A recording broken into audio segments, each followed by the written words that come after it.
hello.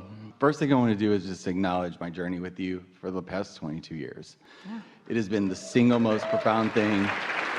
It's changed my life on immeasurable ways, even more than Oprah. Now we know that's not possible. It is. It absolutely is.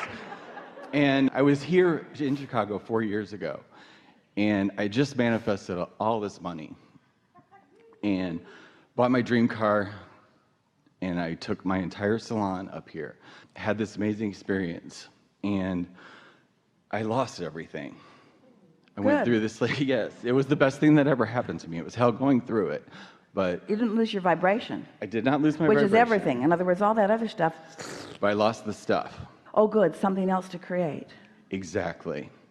Because a lot of times the stuff that you've got hinders the stuff that's coming. It did. I was so scared of losing it. Yeah. Yeah. Your vortex has really improved since you gathered all that crap. It did. It did. It did. And about 2 months ago, like I can't live on the planet anymore unless I meditate.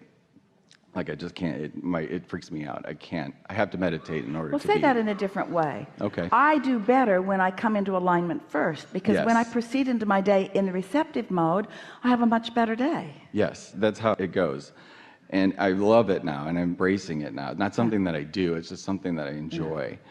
Getting into alignment before, because now I'm a real estate agent, which I never thought would ever happen in a million years, but I absolutely love it because it's like unlimited. It matches who I am now. Yeah. 2 months ago, I was at meditation, and you came to me, and you said, come see me today. And you gave me the day, and you told me where I was at, and I go online, and sure enough, you're here. And I'm here, and we're supposed to have this amazing conversation. We want to have a conversation because we can't use you as an advertisement when you say, hey, Abraham, I've been with you for 22 years, and I've lost everything. But the good news is... So ordinarily, we wouldn't sell you a ticket. This is true.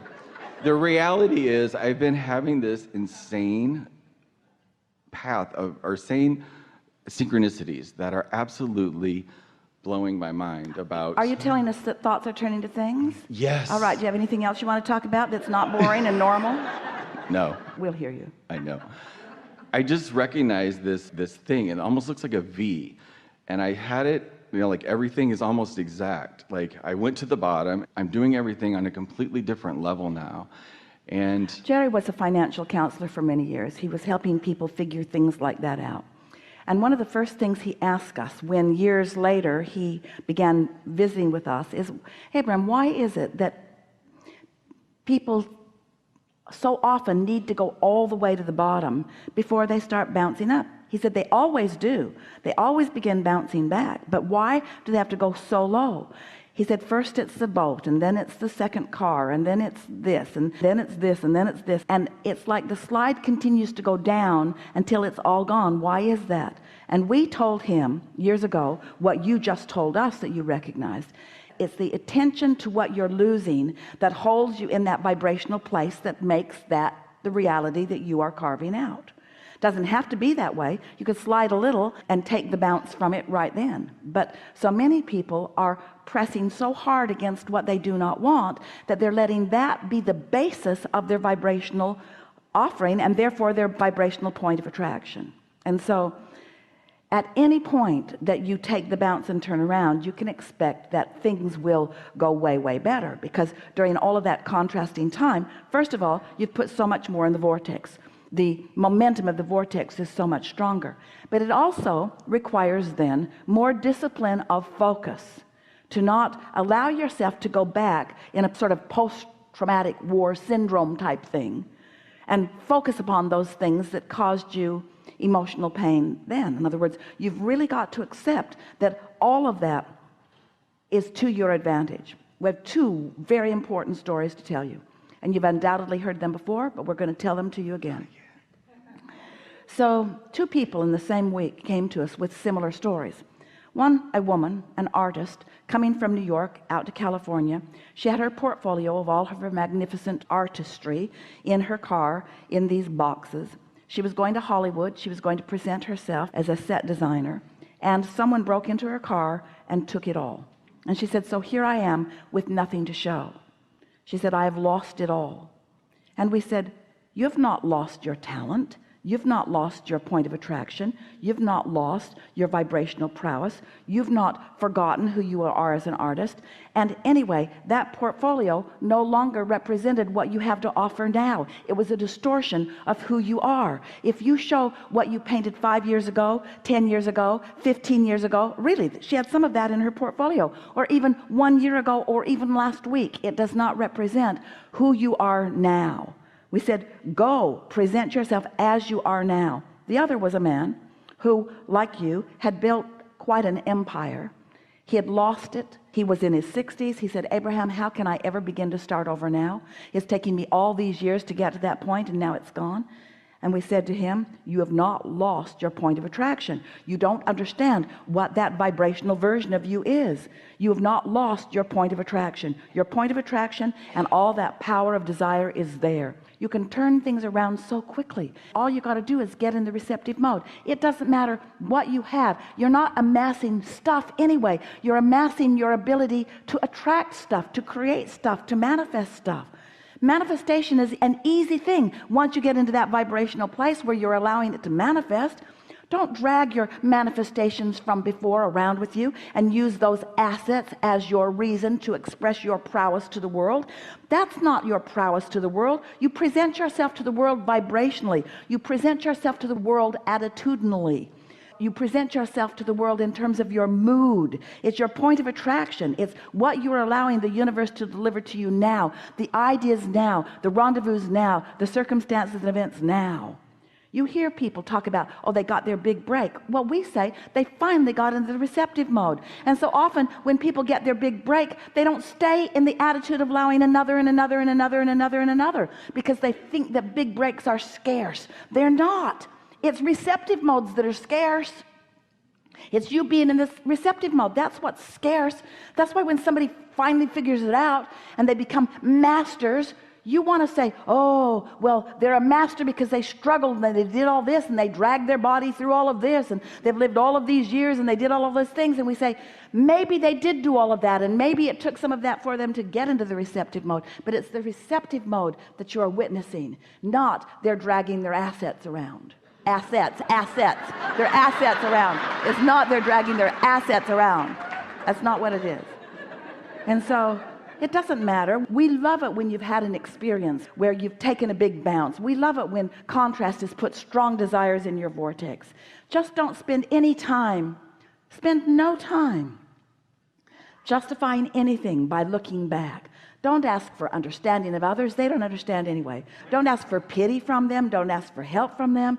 Don't talk about it. Just feel happy about where you are in terms of this very powerful vortex that you've accumulated, and get in the receptive mode and enjoy the feelings and thoughts first, and feelings and other things that are coming as these magnificent vibrations are turning into experiences. And you already said much of that to us. We just cleaned it up big time, because you're doing this and this and this and this and this and this, and maybe even the positive slightly bit more than the negative, but you don't need to do the negative at all. I don't even want to talk about it. We don't need the anymore. backstory. What you want to say is, oh, I'm in a powerful place of attraction. Now what you want to say is, oh, and it was hard to get there. Don't say that, because it wasn't hard to get there, and it was the most natural thing in the world to me. And standing where I stand, I can see so clearly why I'm standing where I am. I feel more vital and alive than I've ever felt in my life. I can feel that things are really working out well for me. I can feel that the universe has my back and that source energy is with me. I can feel that things are all lined up. I know what my work is. My work is receptive mode, and oh, I've always been really good at that. I've always been really good at being able to focus. And off you go. Enough? Thank you. Yeah. It's really good.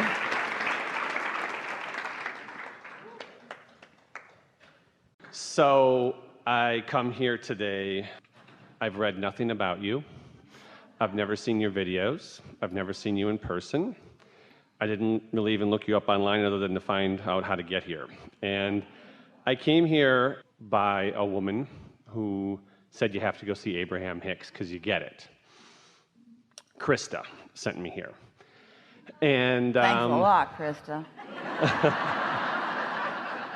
so when I'm hearing you speak, a lot of things resonate with me, and what I'm sitting with right now is a couple things. One of the things I like to do is I love to use metaphors, and I love to make people laugh, and those aren't always necessarily the best things, but the first thing is I want to go pee, and there's no bathrooms here, so I'm just putting that vibration out there that I'd like a bathroom. There are bathrooms, but the women have taken them all.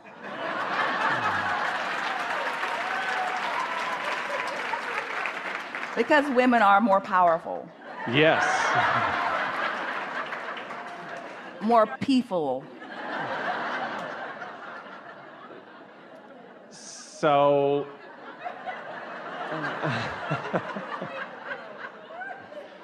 So my journey has, a lot of the things that people have been saying have resonated with me, and my belief is that I'm here speaking right now, hopefully on behalf of someone else in the room.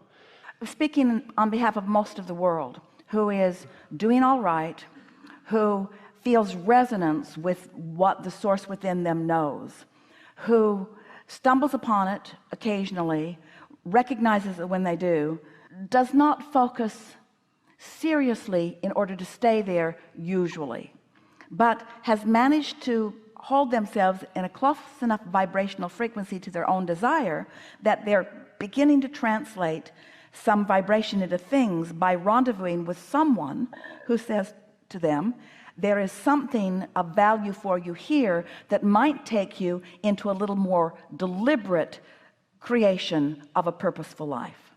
People don't need to be here. They don't need to hear these words in order to do what they came to do when they decided to be in this physical body. Contrast is going to be here whether you hear us say it or not, and contrast is going to serve you whether you hear us say it or not, and you're going to launch vibrational rockets of desire whether you hear us say it or not, and you're going to have a vibrational reality whether you hear us say it or not, and the source within you is guiding you every step of the way whether you hear us say it or not. You don't need to hear us.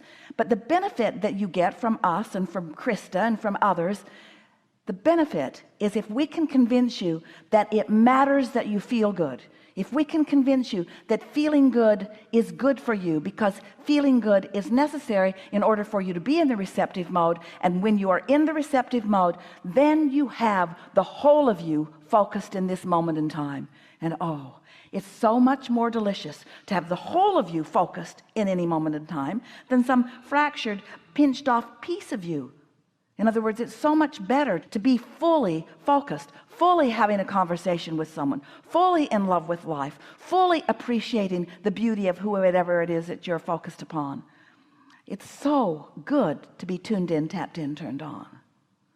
It's not necessary to be here to be that. But sometimes it's helpful to be here to understand what you've been stumbling on and to sustain it, you see. There is truth around every corner because your inner being is wanting to guide you toward what's of greatest benefit for you. But there's no one path, and there's no one inner being that's going to guide you all to the same path. In other words, you are really diverse, you are really different, you are all brilliant, and you are all loved, and things are always working out for all of you, no matter what. We're glad you came. We're glad that we have this conversation, but you didn't need to be here in order to live happily ever after.